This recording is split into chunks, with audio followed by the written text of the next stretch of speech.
Hi, Artem. It's nice to see that we've got more essays from you. Let's take a look at this letter first. Okay, it's about your friend who is coming to, oh, your relative. Sorry, your relative who's coming to visit. Let's see what you wrote.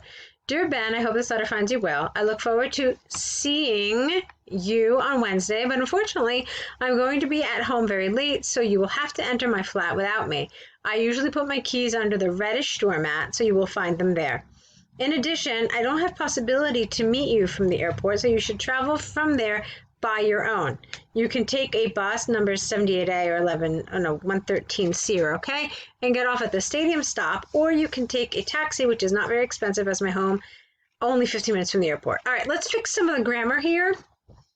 First of all, this should have been, I look forward to seeing you. This was awkward. I don't have possibility. Instead, we say it's not possible for me to meet you. Or even more clear would be, in addition, I can't meet you at the airport. Or I can't pick you up from the airport.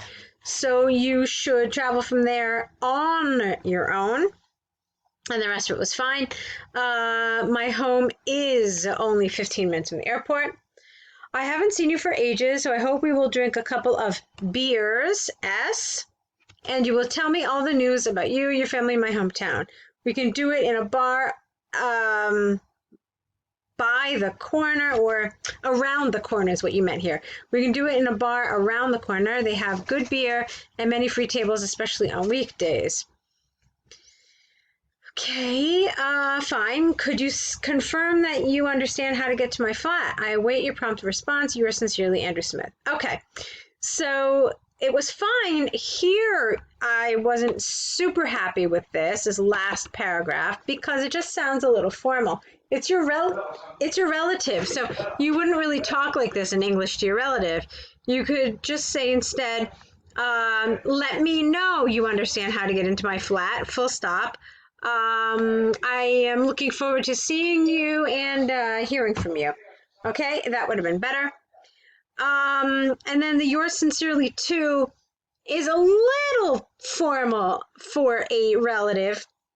You could just say much love or with love or the yours sincerely is okay, but it just sounds a little cold for relatives. So I would have preferred love or much love. Something like this would have been good. All right, so be careful. Make sure that your tone is consistent, that when it's an informal letter, it's continuously informal. And, just try to resolve some of these awkward areas. Your word count looks like it was okay. Let me just double check. Yep, so you're fine. All right, so let's take a look now at your task 2 then. Moving companies to regional locations. Let's see what you said here. Experts throughout both the developing and developed worlds have debated about the driven by government relocation of business from megalopolises to small towns. Some people believe that there are many benefits, whereas others think there are some disadvantages. While both standpoints are valued, I personally support positives of such movements more. Okay, it was fine. I wasn't really crazy about this expression here. Have debated the maybe government-supported relocation. That would have made more sense. Something like that I think would have worked better here. Other than that, was fine. All right, let's see what you said for the rest of it. On the other hand, on the one hand, there is ample evidence that such relocations can not decline incomes, but can reduce incomes of companies due to loss, that should be LOSS, of the economies of scale. This is largely because many people work better as a team when they work closely to each other and communicate in person every day. For example, extensive research by Amazon demonstrates that their big teams that work in close connection in big cities are 20% more effective than separated teams that work from different locations. Therefore, it is conclusively clear that such movements have substantial drawbacks. I don't really understand the logic of this paragraph. They never said having people in different locations. They simply said moving a company, for example, Amazon, from the city to an area that is more remote, that is more removed.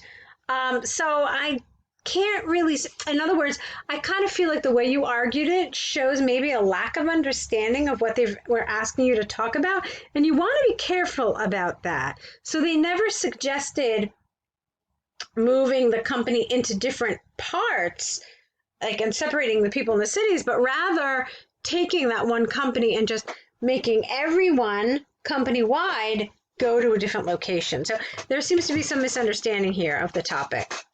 All right, let's keep going.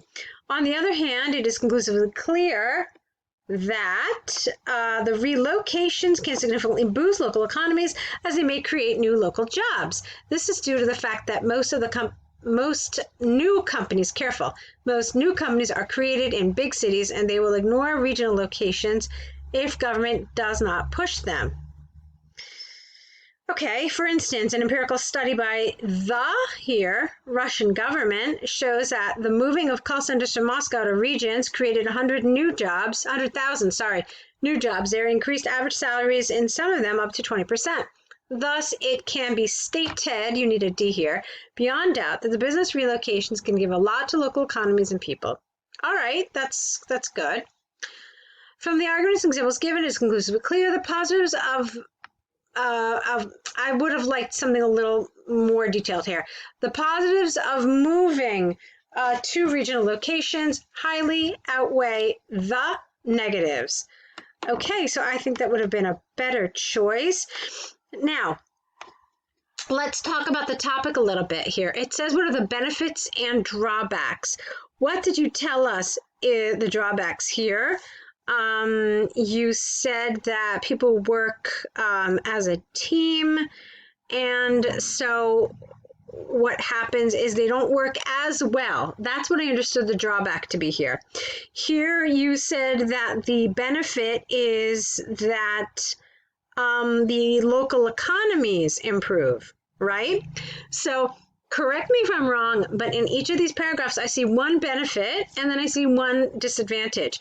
But if you look at this, it's asking for benefits, plural, and drawbacks, plural. So what that means is that you needed to go into more detail and you needed to give at least one more of each. So one more advantage, one more disadvantage. Okay. And that's pretty important, because if you don't do that, then they're going to think you didn't develop it enough. So I really want you to be careful with these questions. Make sure you understand and answer the question they've asked you, referring directly to it. So it's benefits, not one, but multiple, at least two. And the same thing for drawbacks. Okay, Artem? So go ahead, correct these. Let's see more work from you. Let's see you applying these suggestions in your essay. The rest of it I thought was good, but like I said, it was a little underdeveloped. You could have taken maybe a little some of the development from this one drawback and this one advantage, and instead just, done more, having more than one drawback and more than one advantage. Okay, so let's see more work from you. I'll be waiting for it, so good luck.